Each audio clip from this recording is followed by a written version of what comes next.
Mamlaka ya udhibiti wa huduma za nishati na maji EWURA imetangaza bei kikomo za bidhaa za mafuta petroli kwa Tanzania bara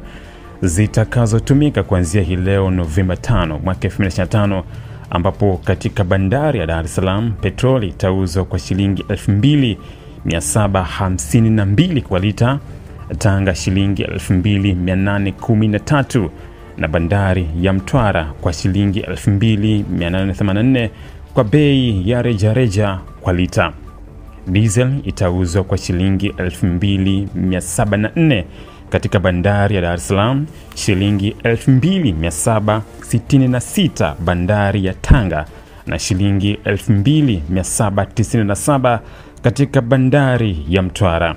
Katika mkoa wa Dodoma, petroli itauzwa shilingi 2831 kwa lita, diesel shilingi 2783 kwa lita, wakati Arusha petroli itauzwa shilingi 2861 na diesel shilingi 2814 kwa lita, na Mwanza petroli itauzwa shilingi 2937 na diesel itauzwa shilingi 2890 kwa lita, na Mbeya petroli itauzwa kwa shilingi 2884 na diesel itauzwa kwa shilingi 2837 kwa lita.